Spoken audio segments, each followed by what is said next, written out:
Western India during winter, migration क्या है, migration के फैक्टर्स क्या है, इंटरनल माइग्रेशन, एक्सटर्नल माइग्रेशन वगैरह, नेचुरल वेजिटेशन क्या होती है, कम्युनिटी का पार्टिसिपेशन डिजास्टर में क्यों जरूरी है। और जब भी क्वेश्चन का आंसर लिखेंगे तो जो भी रेलिवेंट अभी डिजास्टर्स हुए हैं इंडिया में, आउट ऑफ इंडिया, आप उनको हमेशा कोट करेंगे। अदरवाइज जो बच्चा 4 साल बाद पहले पेपर दे रहा था और जो आज दे रहा है उसमें क्या अंतर होगा? अंतर यही होगा कि जो आप करंट उसमें ऐड करेंगे वही आपकी क्वालिटी को इम्प्रूव करेगा और एग्जामिनर को नंबर देने पे आपको मजबूर करेगा। हाथ पकड़ के नंबर एग्जामिनर आपको जरूर देगा। आगे अगर मैं बात करूं, जैसे 8 मार्क्स में भी क्वेश्चंस कैसे आ सकते हैं कि वल्नरेबिलिटी प्रोफाइल क्या है इंडिया का, है ना, कौन से फैक्टर्स होते हैं जिससे कि सॉइल बनती है, फॉर्मेशन ऑफ सॉइल। ये मैं आपको इसलिए बता रही हूँ, ये टॉपिक बहुत 3-4 साल पहले भी रेलिवेंट है, आज भी रेलिवेंट है। Write a short note on the erosional landforms made by the river.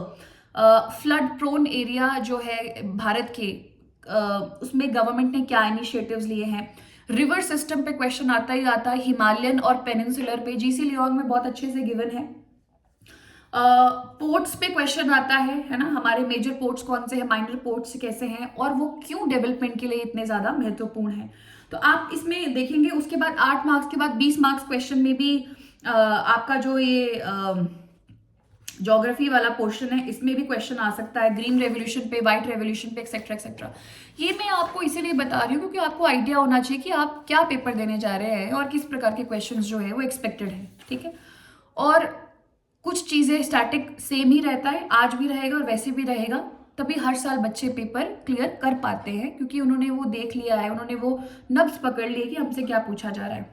तो ज्योग्राफी का मैंने आप लोगों को बता दिया। तीसरा अगर मैं बात करूं तो ज्योग्राफी ऑफ हिमाचल प्रदेश, वही सेम सोर्स पकड़ लो, जोगटा या फिर निधि सोनी, जोगटा की मेंस की किताब मैं फिर बोलना चाहती हूँ। उसके बाद अगर हम आगे बात करें तो GS1 ही चल रहा है अभी। अगला जो है वो सोसाइटी का टॉपिक आता है। सोसाइटी पे मैंने अपने अलग नोट्स बनाए थे, आपको सोसाइटी के नोट्स अगेन ऑनलाइन जो है वो मिल जाएंगे। अगर आप टाइप करेंगे सोसाइटी नोट्स यूपीएससी टाइप कीजिएगा क्योंकि सिलेबस बहुत हद तक सेम है। और इसमें विमेन का टॉपिक है, marriage, family, kinship, religion, social stratification. जैसे कि एक क्वेश्चन यहाँ पे ये पूछा जाता है कि संस्कृताइजेशन क्या होता है। तो संस्कृताइजेशन जो है it was a term and ये शायद श्रीनिवास जी ने टर्म कॉइन की थी 1990s में, कि जब जो लोअर कास्ट है वो अपर कास्ट को इमिटेट करती है इस रूप में कि हमारा भी जो स्ट्रेटा है वो बढ़ चुका है, हमारा जो स्टेटस है वो बढ़ चुका है in terms of economic etcetera etcetera, या उन्हीं की तरह रिचुअल्स फॉलो करने लगेंगे। ये टर्म जो है वो श्रीनिवास जी का दिया हुआ था, संस्कृताइजेशन। तो ये इस प्रकार के जो टर्म्स है, इस प्रकार की जो आपके वर्ड्स हैं वो आपको देखने पड़ेंगे। कहाँ मेरे पास इसका भी, ओके दिखते हैं कहाँ है, ठीक है। आगे अगर मैं बात करूं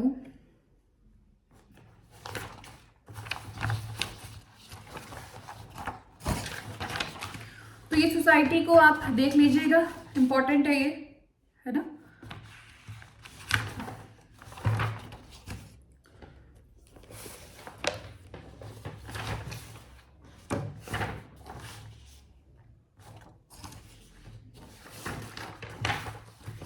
चलिए आगे बढ़ते हैं। आगे इसमें हम बात करेंगे सोसाइटी के बाद जो भी आपके राइट्स ऑफ डिफरेंटली एबल्ड है, PWD, उनके क्या राइट्स है। देखो आपके पास टाइम नहीं, अगर ऑनलाइन नहीं मिलता तो छोटे छोटे टॉपिक्स पे आप ढूंढ सकते हैं। विमेन एम्पावरमेंट है, आप सीधा ढूंढिए विमेन एम्पावरमेंट यूपीएससी, आपके पास दृष्टि IAS के या फिर वाजीराम के किसी भी एकेडमी का कंटेंट खुल जाता है। सिविल्स डेली नाम की वेबसाइट बहुत अच्छी है, उसमें से बहुत अच्छे आंसर्स निकलते हैं। तो आप ये टॉपिक वाइज भी आप अपना सिलेबस जो है तैयार कर रहे हो। मैं फिर बोल रही हूँ, आपने कोई भी टॉपिक छोड़ना नहीं है, बेशक उसमें हवा उड़ती उड़ती एक नज़र ज़रूर डालो, बट टॉपिक छोड़ना नहीं है।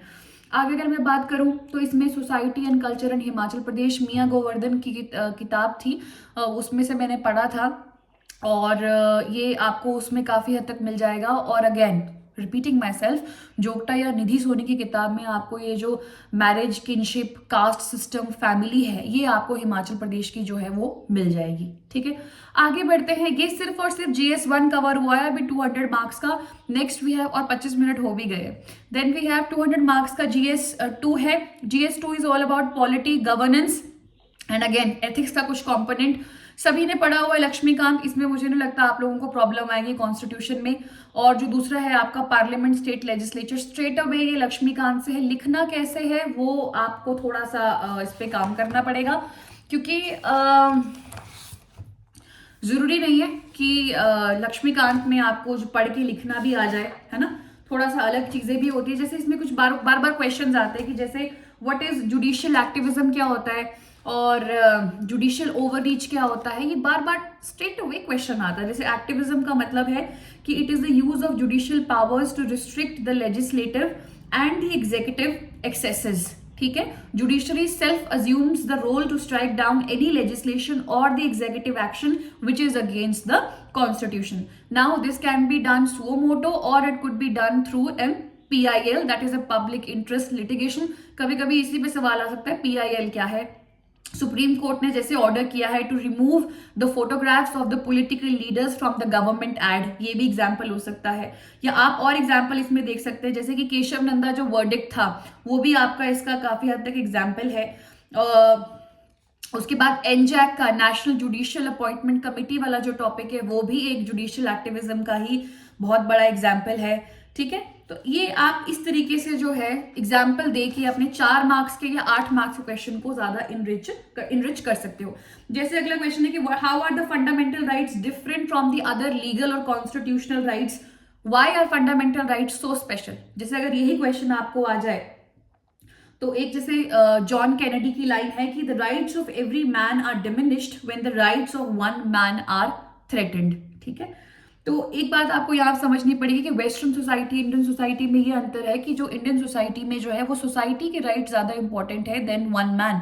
लेकिन अमेरिका में या वेस्टर्न सिविलाइजेशन में वहाँ के पॉलिटिकल इंस्टीट्यूशन की बात करें तो वहाँ पे एक इंसान के राइट जो है वो बहुत ज्यादा कीमती हैं सोसाइटी के राइट से भी।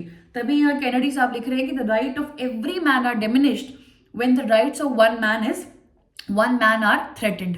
तो देखिए ये लाइन भी आप यूज कर सकते हो। तो आप बोलेंगे कि yes, fundamental rights they are mentioned in the constitution itself, इसीलिए वो बहुत ज्यादा इंपॉर्टेंट है। क्यों? Because they can not be taken away by ordinary legislation except in the rare circumstances. ठीक है जी, they are absolutely essential for the overall all round development of a human. और ये एक टायरानिकल गवर्नमेंट से protection provide करवाता है in built in the constitution. Then again article 21 भी इसी में आता है, जो राइट टू लाइफ में इतने सारे पॉइंट्स है आप इसमें ऐड कर सकते हैं। It acts as a natural check against the authority of the government and abuse of power के प्रति एक क्या है, एक ढाल है ना।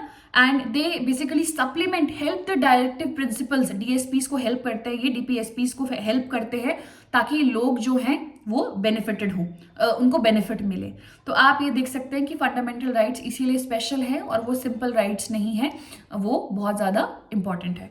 तो इस तरीके से हम क्वेश्चन को समझें और फिर उसका जवाब दें, ना कि जो हमको आता है वो हम लिख दें। ये मैं किया करती थी पहले जब मुझे कोई आइडिया नहीं था आंसर राइटिंग का क्या होता है। It comes with time, it comes with practice.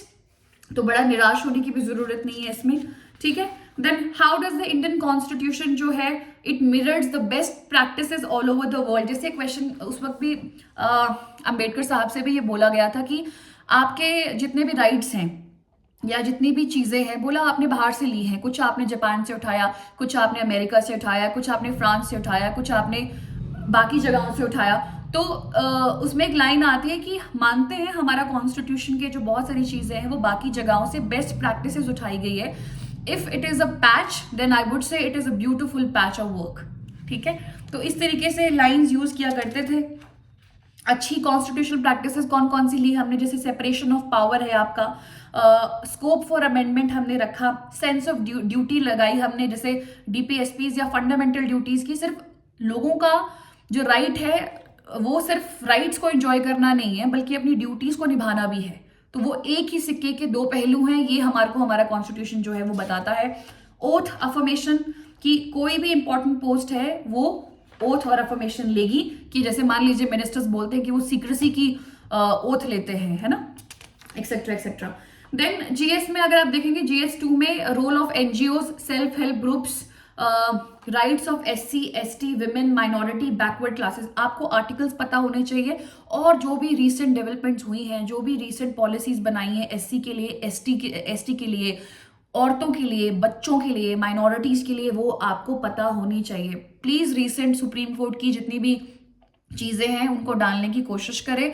कोई और चीज आई है, ट्रांसजेंडर्स भी इसमें काउंट हो सकते हैं यार, क्योंकि ट्रांसजेंडर बहुत फ्रेश टॉपिक है, अभी रिसेंटली बेंच ने चीजें कही भी हैं। सीजीआई का क्या कहना है, ये सब आप थोड़ा सा न्यूज को अपने सिलेबस से जब आप लिंक करेंगे तो मैं बोलती हूँ कि आप जीत जाएंगे, ठीक है।